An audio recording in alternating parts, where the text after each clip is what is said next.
News alert. Guntakallu TDP MLA Gummanur Jayaram సంచలన వ్యాఖ్యలు చేశారు. స్థానిక సంస్థల ఎన్నికల వరకు వైసీపీ శ్రేణులు టీడీపీలో చేరేందుకు అవకాశం ఉందని, ఆ సమయంలోగా చేరకపోతే తోకలు కత్తిరించి సున్నం పెడతామంటూ ఘాటుగా హెచ్చరించారు. లోకేష్ రెడ్ బుక్ క్లోజ్ చేస్తే తాను ఎన్నికల తర్వాత రెడ్ బుక్ ఓపెన్ చేస్తానని స్పష్టం చేశారు. ఇప్పటికైనా వైసీపీ నేతల వాస్తవాలు తెలుసుకుని టీడీపీలోకి రావాలని సూచించారు.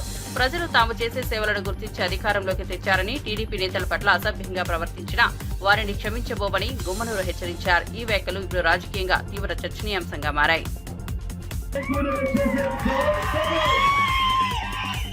మనందరూ తీసుకుందాం. మీరందరూ కలిసిమెలిసి ఉండాలా. ఎవరికైనా సీట్ ఇస్తే కాడు పుంజే పని చేయొద్దండి. ఈరోజు మన వారు, మన సర్పంచ్ మన ఇంట్లో ఉంటే రేపు పొద్దున మనం పని చేసేదానికి కూడా ధైర్యంగా ఉంటుంది. మన వాళ్ళు ఈ స్థానిక సంస్థ ఎన్నికల్లో పోగొట్టుకుంటే మీకు మర్యాద లేదని చెప్పి మరొకసారి హెచ్చరిస్తున్నా. మీరందరూ కూడా ఈ కుళ్ళు కుతంత్రాల రాజకీయాలకి మీరు ఎవరు మాట వినకండి. నేను ఆకున్నప్పుడు రౌడీ అన్నాడు, పూండ అన్నాడు, కూలికోడు అన్నాడు. మీరందరూ తెలుసు నేను రౌడీ కాదు. మా ప్రేమించే గుణము మా కొమ్మూరు చేయాలనుకుందానికి ఎందుకు తెచ్చిన విషయం. ఈ మాట ఎందుకంటే ఒక సంవత్సరం అయింది. ఈ రోజు వైఎస్ఆర్ కాంగ్రెస్ పార్టీ వాళ్ళు కేసు పెట్టకంట మనం పెట్టింటే ఒక్కరు కూడా బయటికి వెళ్ళిపోకుండా వైఎస్ఆర్ నీరు ఇంట్లో కూర్చోబెట్టచ్చు. ఎందుకు? వాడు కూడా రేపు పొద్దున్న తెలుసుకొని మన పార్టీకి జేజేలు పలికే రోజు వస్తుందని చెప్పేసి కాబట్టి మనందరూ కూడా ఈ స్థానిక సంస్థల ఎన్నికల వరకు కూడా వాళ్ళకి టైం ఇస్తాం.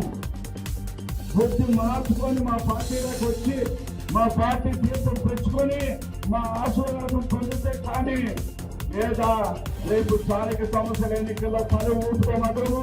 కోట కత్తిరించి సున్నమంటే మన Lokesh Babu red book open చేస్తాడేమో కానీ, క్లోజ్ చేస్తాడేమో కానీ రేపు స్థానిక సంస్థల ఎన్నికలు అయిన తర్వాత రెడ్ బుక్ నేను ఓపెన్ చేస్తానని చెప్పేసి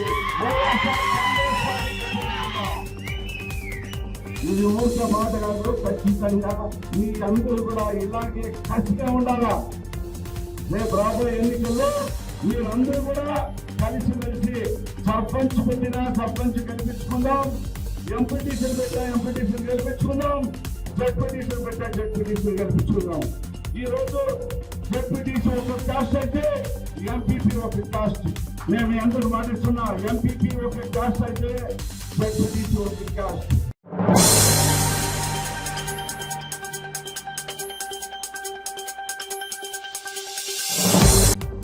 తెలంగాణ బాధులపై దాడి చేయించిన జగన్ తో ముఖ్యమంత్రి కేసీఆర్ కు ఇంత స్నేహం ఎందుకని ఎమ్మెల్సీ అద్దంకి దయాకర్ తీవ్రంగా ప్రశ్నించారు. రాయలసీమను రతనాల సీమగా మారుస్తామని చెప్పిన కేసీఆర్ ఎవరి జాగీర్ అని మాట్లాడుతున్నారంటూ విస్మయం వ్యక్తం చేశారు. మంత్రి రోజా ఇంటికి వెళ్లి రొయ్యల పులుసు తినేంత సన్నిహిత్యం ఎందుకని ప్రశ్నించారు. జగన్ చేస్తున్న తప్పులను హరీష్ రావు సమర్థించడమే కాకుండా ఇష్టం వచ్చినట్లు మాట్లాడుతుండడం బాధాకరమన్నారు. ప్రజా ప్రయోజనాల కంటే వ్యక్తిగత సంబంధాలు, రాజకీయ లాభాలే ప్రాధాన్యంగా మారాయని విమర్శించారు. ప్రజలే ఈ ద్వంద్వ వైఖరికి తగిన గుణపాఠం చెబుతారన్నారు. బనకచెర్ల ఇది ఒక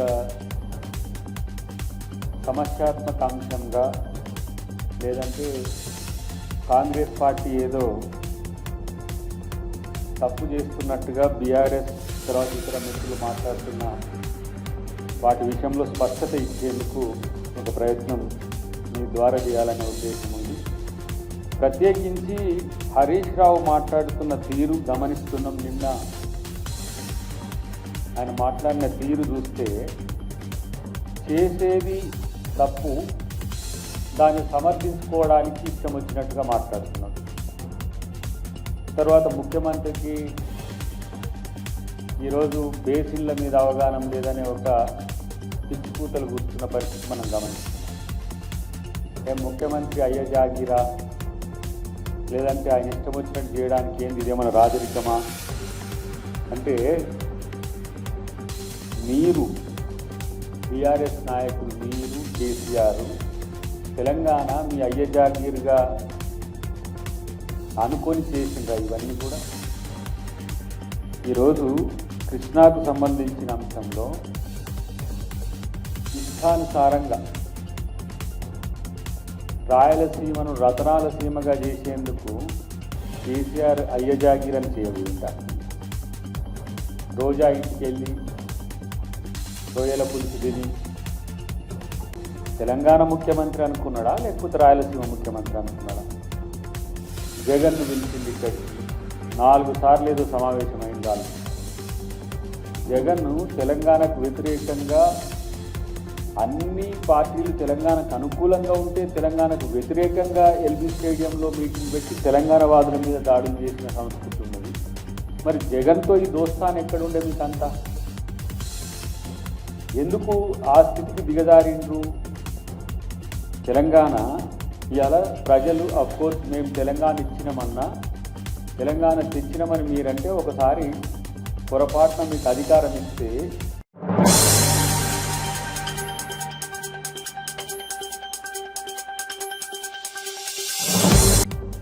బీహార్ పేదరికంలోకి నెట్టిన వారు కాంగ్రెస్ ఆర్జేడీ పార్టీలేనని ప్రధాని నరేంద్ర మోదీ ఘాటు వ్యాఖ్యలు చేశారు. బీహార్ రాష్ట్రంలోని సివాన్లో 5,900 కోట్లతో 28 అభివృద్ధి ప్రాజెక్టులకు శంకుస్థాపన చేసిన అనంతరం మోదీ మాట్లాడుతూ ఆ పార్టీల పాలనలో అక్రమాలకు అడ్డు అదుపు లేకుండా జంగిల్ రాజ్ సృష్టించారని మండిపడ్డారు. బీహార్ వలస కూలీల ఊరిగా మారడానికి కారణం అవే పార్టీలేనని పేర్కొన్నారు.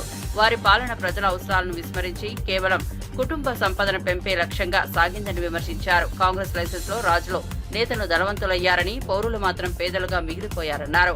అంబేద్కర్ ను అవమానించిన ఆర్జేడీను ప్రజలు ఎప్పటికీ క్షమించరని తెలిపారు. లాల్టన్ वालों ने मिलकर बिहार के स्वाभिमान को बहुत ठेस पहुंचाई। इन लोगों ने ऐसी लूट खसोट मचाई कि गरीबी बिहार का दुर्भाग्य बन गई। अनेक चुनौतियों को पार करते हुए नीतीश जी के नेतृत्व में एनडीए सरकार बिहार को विकास की पटरी पर वापस लाई है। ये तो बिहार के लिए और भी बहुत कुछ करना है।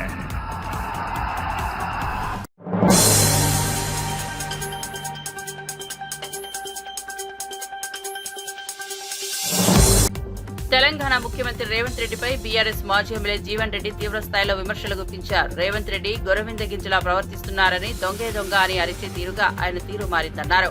హామీల అమలులో విఫలమై ప్రజలను మోసం చేస్తున్న రేవంత్ ను రేవంత్ రెడ్డిగా ఎద్దేవా చేశారు. కేసీఆర్ హయాంలో RRR స్కీమ్స్ అంటే రైతు బంధు, రైతు రుణమాఫీ, రైతు బీమా అంటే రేవంత్ హయాంలో RRR స్కామ్స్ అంటే రేవంత్ రెడ్డి, రాహుల్ గాంధీ, రంజిత్ రెడ్డిల అవినీతి దందాలని ఆరోపించారు. అవినీతితో వసూలైన డబ్బు రాహుల్ గాంధీకి వెళ్తోందని మండిపడ్డారు. మీరందరూ స్పందించి మాట్లాడాలా. ఇది వాస్తవమా కాదా? వైట్ కాలర్ క్రైమ్ చేసింది రంజిత్ రెడ్డి వాస్తవమా కాదా? లియోనియా రిసార్ట్ కొన్నది వాస్తవమా కాదా? ఒకవేళ మాట్లాడకపోతే మీకు కూడా పంపకాలు జరిగినాయని చెప్పి మేము భావిస్తాము. ఈ 10,000 కోట్ల స్కాము మీరు రిజర్వ్ బ్యాంక్ ఆఫ్ ఇండియా నుంచి పడితే బ్యాంకులు కూడా ఎంత ఘోరం అంటే ఈ స్కామ్లో రిటర్న్ తీసుకున్నది, బ్యాంకులు రిటర్న్ తీసుకున్నది 12%.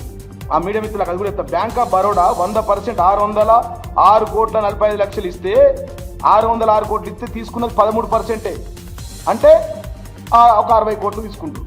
మళ్ళీ వాళ్ళే లోన్లు ఇస్తున్నారు. మీరు మీడియా మిత్రులు మంచిగా అర్థం చేసుకోవాలి. ఇక్కడ యూనియన్ బ్యాంక్ వాడికి 13% వచ్చింది, యూనియన్ బ్యాంక్ ఆఫ్ ఇండియాకు 13%. 100 రూపాయలు ఇస్తే 13 రూపాయలు వస్తున్నాయి వాపస్. మళ్ళీ దీని మీద లోన్ తీసుకుంటారు, మళ్ళీ దాన్ని వేరేడికి అమ్మి 10,000 కోట్లు అప్పనంగా సంపాదిస్తారు. ఇది వైట్ కలర్ క్రైమ్. ఇది కింది దాకా అర్థమే కాదు చెప్తే, మాకు అర్థం కానీ 2-3 రోజులు పడుతుంది. ఇది దీంట్లో బ్యాంక్ ఆఫ్ ఇండియాకి 13%, ఇండియన్ ఓవర్సీస్ బ్యాంకు 13%. 100 రూపాయలు ఇస్తే 13% వాపస్ తీసుకున్నాను. ఇది ఎక్కడి న్యాయం? మరి దీని మీద నీరవ్ మోడీకి, విజయ్ మాల్యాకు, ఇంకా వైట్ కలర్ క్రైమ్స్ లక్షల కోట్లు చేసిన వాళ్ళు ఎట్లయితే వాళ్ళని జైళ్ళలో పెట్టి బయట దేశాలకు వారిపోయి, వీళ్ళు కూడా వీళ్ళని పట్టుకోవాలా. కేంద్ర సంస్థలు రావాలి, అది ఈడీ కానీ సిబిఐ కానీ సీరియస్ ఫ్రాడ్ ఇన్వెస్టిగేషన్ కానీ. ఎందుకంటే 5,000 కోట్లకు దాటింది కాబట్టి సీరియస్ ఫ్రాడ్ ఇన్వెస్టిగేషన్ కూడా ఇన్వాల్వ్ అవుతుంది దీంట్లో. ఇక్కడ లోకల్లో కూడా ముఖ్యమంత్రి గారు నేను మాట్లాడినా కదా, ఇది తప్పైతే, ఒకవేళ తప్పైతే నన్ను శిక్ష ఇవ్వమని నేనే అడుగుతూ ఉన్నా. తప్పు కాకపోతే మరి విచారణ చేపట్టాలి ప్రభుత్వం కూడా. ప్రజల సొమ్ము కదా బ్యాంకులు అంటే అని చెప్పి నేను ఈ రాష్ట్ర ముఖ్యమంత్రి డిమాండ్ చేస్తున్నా. బీజేపీ కేంద్ర మంత్రులను, మోడీ గారు, అమిత్ షా గారు కూడా మరి నిఘా సంస్థలను పంపాలా, ఈ లెక్క వేయాలా, మా మీద నిందలు బంద్ చేసుకోవాలని చెప్పి డిమాండ్ చేస్తున్నాం. మీ జెండా రంగు కూడా మార్చుకోండి. ఈ దొంగల పార్టీకి ఆ జెండా రంగు ఎందుకండి? జాతీయ పార్టీ జెండా, జాతీయ పార్టీ కలర్లు ఈ దొంగల పార్టీకి ఎందుకు? కాంగ్రెస్ పార్టీకి ఈ 3 రంగులు అందుకోసం అంటున్నాం. చెప్పినాం కాంగ్రెస్ అంటేనే అవినీతి, అరాచకాలు, అబద్ధాలతో కట్టిన 3 రంగుల టవర్ అని చెప్పినాం. ఆ టవర్ని తెలంగాణ రాష్ట్రంలో ఊల్చేస్తాం మేము. దాని జెండా లేకుండా చేస్తాం, వాళ్ళకి దిక్కు లేకుండా చేస్తాం, వాళ్ళకి డిపాజిట్ కూడా రావని చెప్పి సందర్భంగా తెలియజేస్తున్నాం. ఖచ్చితంగా మరి కేంద్ర నిఘా సంస్థ లాంటి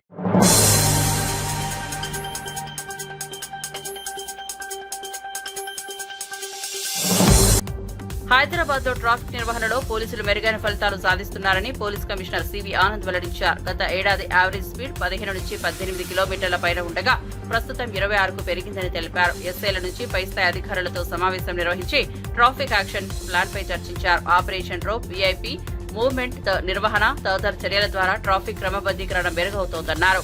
ఆటోమేటిక్ మోడ్ లో ట్రాఫిక్ సిగ్నల్స్ శాతం 90%కి పెంచే నిర్ణయం తీసుకున్నామని చెప్పారు. ట్రాఫిక్ ఉల్లంఘనలపై కఠినంగా వ్యవహరిస్తున్నట్లు స్పష్టం చేశారు. వాహనదారులను నిబంధనలు పాటించే పద్ధతిని అలవర్చుకోవాలని పిలుపునిచ్చారు. కెమెరాస్ అనేది అంటే పెద్ద పెద్ద బిల్డింగ్స్ ఏవైతే ఉన్నాయో దానిపైన ఒక 25 ప్రాంతాల్లో ఈ విధంగా మీరు చూస్తున్నారు. కెమెరాస్ ద్వారా మాకు ఈ bird's eye view of the traffic వస్తుంది. ఇది కొత్త ఆలోచన, కొత్త అంటే ఉన్న బిల్డింగ్స్నే వాడుకోవడం. ఎక్స్పెరిమెంటల్ బేసిస్లో మేము డ్రోన్స్ 2 కొనిచ్చాం ట్రాఫిక్ పోలీస్కి. డ్రోన్స్ ద్వారా ట్రాఫిక్ మేనేజ్మెంట్ చేయాలి అనే ఉద్దేశం. సో ఇటువంటి స్ట్రెచెస్లో ఎక్కడ ఎటువైపు నుంచి మనకు కంజెషన్ పెరుగుతుంది, మళ్ళీ దాన్ని బట్టి మనం ఏ విధంగా చర్యలు తీసుకోవాలి అనే 24 అవర్స్ దీనిపైన వాచ్ పెట్టడంతో మాకు ఇన్ఫర్మేషన్ ఇప్పుడు అందుబాటులో ఉండడంతో we are able to take better decisions in traffic management. మాకు ITMS integrated traffic management system అనేది ఆల్రెడీ దాని ఒక 100 కోట్ల విలువ గల ట్రాఫిక్ మేనేజ్మెంట్ సిస్టమ్ L&T వాళ్ళు ఏర్పాటు చేశారు. వచ్చే రోజుల్లో ఈ ITMS సిస్టమ్ ఏదైతే ఆల్రెడీ మా దగ్గర ఉందో అదే కాకుండా గూగుల్ సంబంధించిన ఫీచర్స్ ఏవైతే ఉన్నాయో అన్నీ కూడా ఓవర్లాప్ చేసి ఏ విధంగా సిగ్నల్ టైమింగ్స్ని ఇంకా పర్ఫెక్షన్ తీసుకురావడానికి, లేకపోతే కంజెషన్ స్టడీ చేయడానికి ఇంకా ఎక్కువ స్థాయిలో ఆస్కారం ఉంటుందని మీ అందరికి తెలియజేస్తున్నాను.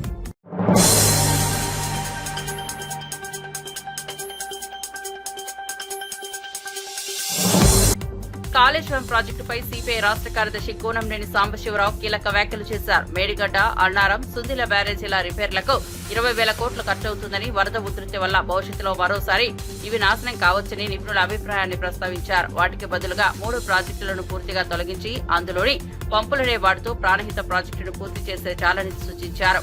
ఇది తక్కువ ఖర్చుతో సాధ్యమవుతుందని, పెద్ద మొత్తంలో నష్టాన్ని నివారించవచ్చని తెలిపారు. తెలంగాణ ప్రభుత్వం నీటి ప్రణాళికపై సమీక్షించి పరివాహక ప్రాంతాల వారీగా నిబంధనల మేరకు వాటా కేటాయించాలని కోరారు. ఏపీ సీఎం చంద్రబాబు తెలంగాణను సంప్రదించకుండా బనకచెర్ల లింక్ ప్రాజెక్టు చేపట్టడం సరికాదని, ఆ ప్రాజెక్టును తక్షణమే ఆపాలని డిమాండ్ చేశారు. ఈ ప్రభుత్వం మధ్యవర్తులను కూర్చోబెట్టుకోండి, నిపుణులు కూర్చోబెట్టుకోండి, సలహాలు తీసుకోండి. మొత్తంగా వృధా అయ్యే నీళ్ళు అన్నింటినీ కూడా వృధా అయ్యే నీళ్ళని వృధా కాకుండా మీ వల్ల మీకు ఎంత తీసుకోండి. తెలంగాణకి ఎంత వచ్చి అంత. కానీ నువ్వు నేను నిర్ణయించేది కాదు, చంద్రబాబు గారు రేవంత్ రెడ్డి నిర్ణయించేది కాదు. అనేక మంది అన్ని పార్టీలు తీసుకోవాలి, అన్ని రకాల జల నిపుణులు తీసుకోవాలి, ప్రభుత్వం వాళ్ళు కూర్చోవాలి. అదే బహుముఖ విజ్ఞానవంతుల్ని, మేధావుల్ని పిలిచి నిర్ణయం చేయాలి. అలా చేయకపోతే దొంగలు వస్తూనే ఉంటాయి.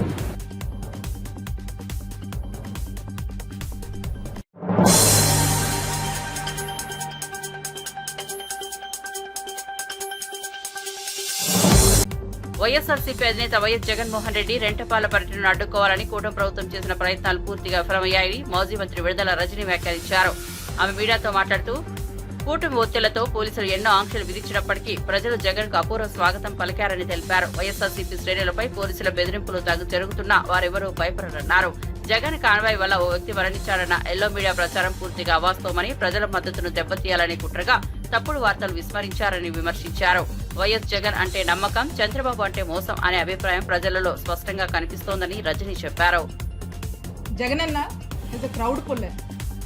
జగనన్న అంటే ఇంత అడ్డం పడ్డారు, ఆ అడ్డాలన్నీ కూడా తొలగించుకొని చుట్టూరా ఇక్కడ పడితే అక్కడ బార్కేడింగ్స్ పెట్టారు.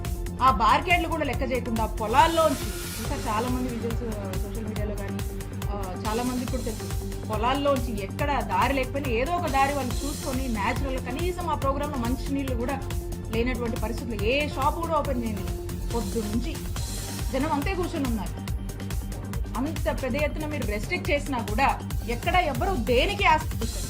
9:35 అక్కడ తాడేపల్లి నివాసం నుంచి జగన్మోహన్ రెడ్డి గారు బయలుదేరిన దగ్గర నుంచి ఇక్కడికి ప్రతి అన్న, ప్రతి అక్క, ప్రతి చెల్లెమ్మ వచ్చి జగన్మోహన్ రెడ్డి గారిని దగ్గరగా చూసుకొని ఈ యొక్క విధంగా వారికి భరోసానిస్తూ ఆయన దగ్గరగా చూస్తూ ఆనందం పొందుతున్నటువంటి జనాన్ని మనం చూసాం. అన్ని విజువల్స్ అన్ని అవైలబుల్గా ఉన్నాయి, అన్ని సీసీ ఫుటేజెస్ దొరుకుతుంది. పోలీసులు కూడా ఉన్నారు కదా అక్కడ ఇక్కడ. పోలీసులు వచ్చేటువంటి జనాన్ని ఆపుతూ వాళ్ళని అవసరమైతే కొట్టడానికి కూడా సిద్ధమయ్యి వాళ్ళని దగ్గరగా రాకుండా చెదరగొట్టే ప్రయత్నంలో పోలీసులు కూడా ఉన్నారు కదా, వాళ్ళకు కూడా తెలుసు కదా. ఇట్లా జగన్మోహన్ రెడ్డి గారి టూర్ సాగితే మరి అందులో స్వయంగా గుంటూరు జిల్లా ఎస్పీ వారి యొక్క ప్రకటనలో స్పష్టంగా ఇచ్చారు. ఏదో ఒక ప్రైవేట్ వెహికల్ ఢీకొని సింగయ్య అనేటువంటి పెద్ద ఆయన డెత్కి గురయ్యారు అని చెప్పి స్వయంగా గుంటూరు జిల్లా ఎస్పీ ఆ వెహికల్ నంబర్తో సహా వారి యొక్క ప్రకటనలో స్పష్టతనిచ్చారు. అయినా కూడా దాన్ని జగన్మోహన్ రెడ్డి గారికి ఆయన టూర్కి అంటగట్టడం బాధాకరం. అప్పటికీ కూడా బాధ్యత గల వ్యక్తులుగా అక్కడున్నటువంటి మా గుంటూరు జిల్లాలో ఉన్నటువంటి నాయకులు, ఆ కాన్స్టిట్యున్సీ కత్తిపాడికి సంబంధించినటువంటి ఇన్ఛార్జ్ కూడా వారి దగ్గరికి వెళ్ళి ఈరోజు ఫినాన్షియల్ అసిస్టెన్స్ కూడా ఇచ్చి ఆ కుటుంబానికి అండగా ఉన్నారు. ఆ బాధ్యత మేము తీసుకున్నాం. అలానే సత్తెనపల్లిలో మేము రీచ్ అయ్యేసరికి సీసీటీవీ ఫుటేజ్ కూడా చాలా మంది చూశారు. అక్కడ ఒక యువకుడు 27 years సంబంధించినటువంటి ఆ యువకుడుకు సంబంధించి అతను ఒక షాప్ కింద అక్కడ కూర్చొని తనకి ఊపిరాడక కొంచెం బ్రీతింగ్ ప్రాబ్లం అయ్యి హార్ట్ అరెస్ట్ అయిపోయి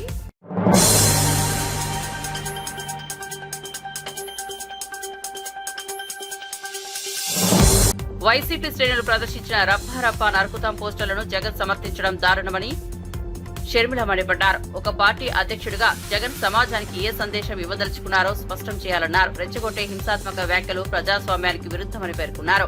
నరుకుతాం, చెప్పుతాం, బట్టలు ఓడదీస్తాం అనే బూతు రాజకీయాలకు స్థానం లేదని హితవు పలికారు. ఇటువంటి మాటలు అనడమేంటని ప్రశ్నించిన షర్మిల రాజకీయాల్లో సంస్కారానికి ఇది పూర్తి విరుద్దమని వ్యాఖ్యానించారు. ప్రజల మధ్య అసహనం రేపేలా వ్యవహరించడాన్ని తిప్పికొట్టాలని కోరారు. జనాన్ని గౌరవించిన నాయకత్వం ప్రజల చేతుల్లోనే తగిన బుద్ధి తెలుసుకుంటుందని హెచ్చరించారు. వైసీపీ పార్టీకి నాయకుడిగా ఉండి కూడా జగన్మోహన్ రెడ్డి గారు ఇంత వయలెంట్ వ్యాఖ్యలు చేస్తున్నారు అంటే నిజంగానే చాలా ఆశ్చర్యంగా ఉంది. ఇది చాలా దురదృష్టకరం. మేము నరికేస్తాము, మేము చంపేస్తాము, మేము బట్టలు ఉడగిస్తాము, మేము ఎంటబడి కొడతాము, ఇవన్నీ ఒక నాయకుడిగా మాట్లాడాల్సిన మాటలు కావు. కాంగ్రెస్ పార్టీ దీన్ని ఖండిస్తుంది. జగన్మోహన్ రెడ్డి గారికి బీజేపీతో సత్సంబంధాలు ఉన్నాయి. జగన్మోహన్ రెడ్డి గారు ముమ్మాటికి మోడీ గారికి దత్తపుత్రుడే. అందుకే ఆ ఒక్క విషయంలోనే కాదు, ప్రతి విషయంలో కూడా మోడీ గారి సపోర్ట్ ఉంది కాబట్టే జగన్మోహన్ రెడ్డి గారు ఇంత విచ్చలవిడిగా, ఇంత బహిరంగంగానే ఇన్ని అరాచకాలు చేయగలుగుతున్నారు.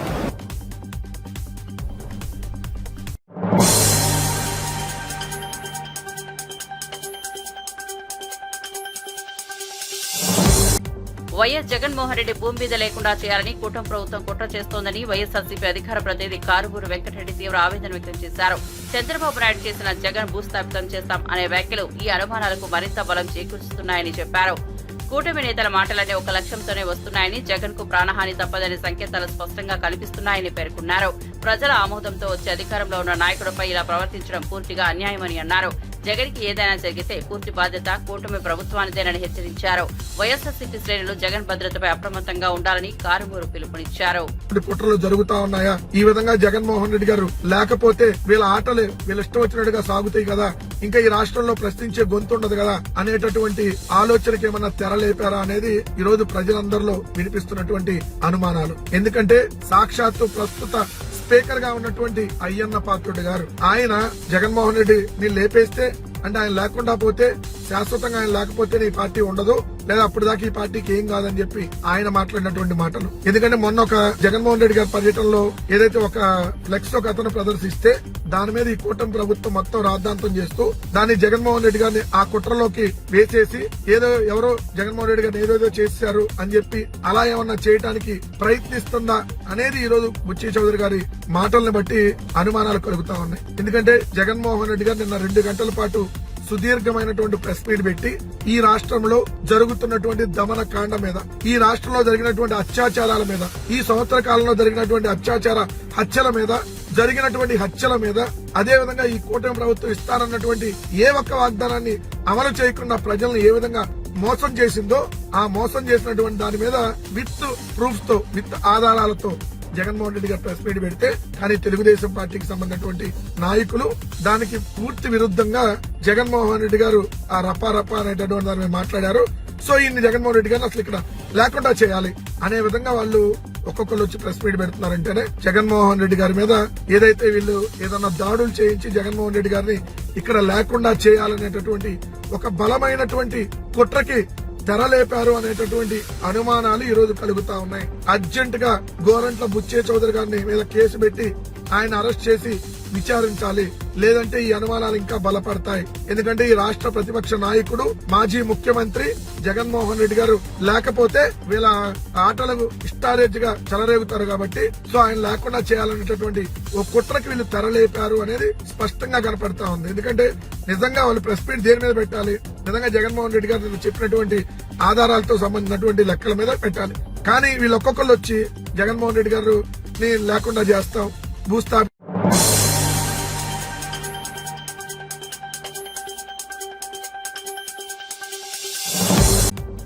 టీడీపీ ఎమ్మెల్యే బుచ్చే చౌదరి చేసిన అనుచిత వ్యాఖ్యలపై వైఎస్ఆర్సీపీ నేత మాజీ మంత్రి సాకే శైలజానాథ్ తీవ్రంగా స్పందించారు. తాడేపల్లిలోని పార్టీ కేంద్ర కార్యాలయంలో మీడియాతో మాట్లాడిన శైలజ వయసుకు తగ్గట్టుగా మాట్లాడినట్టు బుచ్చే చౌదరిని తీవ్రంగా మండిపడ్డారు. జగన్ తల నరికితే తప్పేంటని మాట్లాడడం ఓ బాధ్యతాయుతమైన నేతకు తగదు అన్నారు. టీడీపీ నేతలు జగన్ పేరు వింటేనే భయపడుతున్నారని, చంద్రబాబు మెప్పు కోసం బుచ్చే అనవసర వ్యాఖ్యలు చేస్తున్నారని ఎద్దేవా చేశారు. అలాగే రవితేజ మరణం విషయంలో టీడీపీనే కుట్రలో భాగమైందని ఆరోపించారు. ప్లగ్లార్ల మీద పుష్ప సినిమా డైలాగులు రాసి ఆయన ముందుకు నెట్టినది టీడీపీనని, అతని కుటుంబం మొత్తం టీడీపీలోనే ఉన్నారని తెలిపారు. ఈ కుట్ర వల్లే రవితేజ బలయ్యాడని, ఇది విచారకరమన్నారు. టీడీపీ తతంగాలకు ప్రజలు సమాధానం చెబుతారంటూ శైలజానాథ్ హెచ్చరించారు. మోసం చేద్దాం ఆలోచన రాదా, పథకాలు ఇమ్మంటే మోసం చేస్తారు, మభ్యపుచ్చుతారు. చివరికి జగన్మోహన్ రెడ్డి గారి ఆదరణ చూడలేక, ఆయనకున్న ప్రజల యొక్క మద్దతును చూడలేక మీరు ఆఖరిగా మీ అబ్బాయిని పంపించారు కదా. నేను ఈ అబ్బాయిని చూసి జాలిపడతా ఉన్నా. నేను మీ యొక్క కుట్రలో భాగమయ్యాడు ఈ అబ్బాయి అని. మీ సభ్యుడు ఓన్లీ ఆ అబ్బాయి కాదని మీరు మాట్లాడతారా? అయ్యా ఇదిగో ఎన్నికలకు ముందు ఆయన ప్రవీణ్ అనుకుంటారు, భాష్యం ప్రవీణ్ గారు అనుకుంటాను, ఎమ్మెల్యే గారు. ఆయన సమక్షంలో వాళ్ళ నాన్నగారు తెలుగుదేశం పార్టీ కండువా వేసుకున్నది ఇదే కదా. అంటే కుటుంబం యావత్తు కూడా తెలుగుదేశం పార్టీలో ఉందన్నమాట వాస్తవం కదా. ఇప్పుడు ఆ కార్డు ఎక్స్పైరీ కూడా 26 దాకా ఉంది. కుట్ర మీ దగ్గర నుంచి మొదలైందని నేనంటే ఏం సమాధానం చెప్తారు మీరు? కుట్ర ఆఫీసులో తయారు చేయబడిందంటే ఏ సమాధానం చెప్తారు మీరు? ఎందుకు అనుమానం? అట్లా పేపర్లు అట్లున్నాయి, ఉన్న సాక్ష్యాలు అట్లున్నాయి, చూపిస్తారు, మీరు ప్రచారం చేస్తారు, మళ్ళీ పైగా మీరు ప్రతి ఒక్కరూ మాట్లాడే ప్రయత్నం చేస్తారు. రాష్ట్ర వ్యాప్తంగా పాల్గొన్న తర్వాత మీ భవిష్యత్ రాజకీయాలకి ఏమైపోతాయో అన్న భయం మీ దగ్గరికి వచ్చి, ఇవన్నీ అక్కడి నుంచి వచ్చినవే కదా. దేనికైనా సమాజం ఇప్పుడు మాట్లాడే అనేక మంది మంత్రులు, అనేక మంది ఒక్క సమస్యకైనా సమాధానం చెప్పారా? రైతులకి కష్టం వస్తే సమాధానం చెప్పారా? లేక మహిళలకు కష్టం వస్తే సమాధానం చెప్పారా?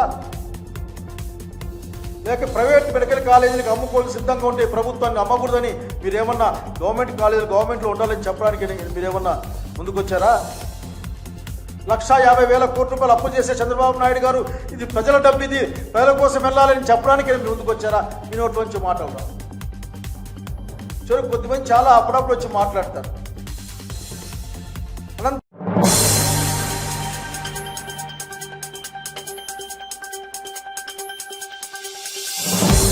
శ్రీశైలం జలాశయం మళ్లీ జలకలను సంతరించుకుంటోంది. ఎగువ ప్రాంతాల్లో కురుస్తున్న వర్షాల ప్రవాహంతో కృష్ణానదిలో వరద ప్రవాహం ప్రారంభమైంది. దీంతో జలాశయాలకి వరద నీరు చేరుతోంది. శ్రీశైలం ప్రాజెక్టు పూర్తిస్థాయి నీటి మట్టం 885 అడుగులు కాగా ప్రస్తుతం 847 అడుగులకు చేరుకుంది. జలాశయం సామర్థ్యం 215 టీఎంసీలు కాగా ప్రస్తుతం 72.5 టీఎంసీల నీటి నిల్వ ఉంది. వర్షాలు ఈ విధంగా కొనసాగితే వచ్చే రోజులలో నీటి మట్టం మరింతగా పెరిగే అవకాశం ఉంది. సాగునీటి అవసరాలకు విద్యుత్ ఉత్పత్తికి ఇది ఊరటనివ్వనుంది. అధికారులు జలాశయం పరిసర ప్రాంతాల్లో పరిస్థితిని నిత్యం పర్యవేక్షిస్తున్నారు.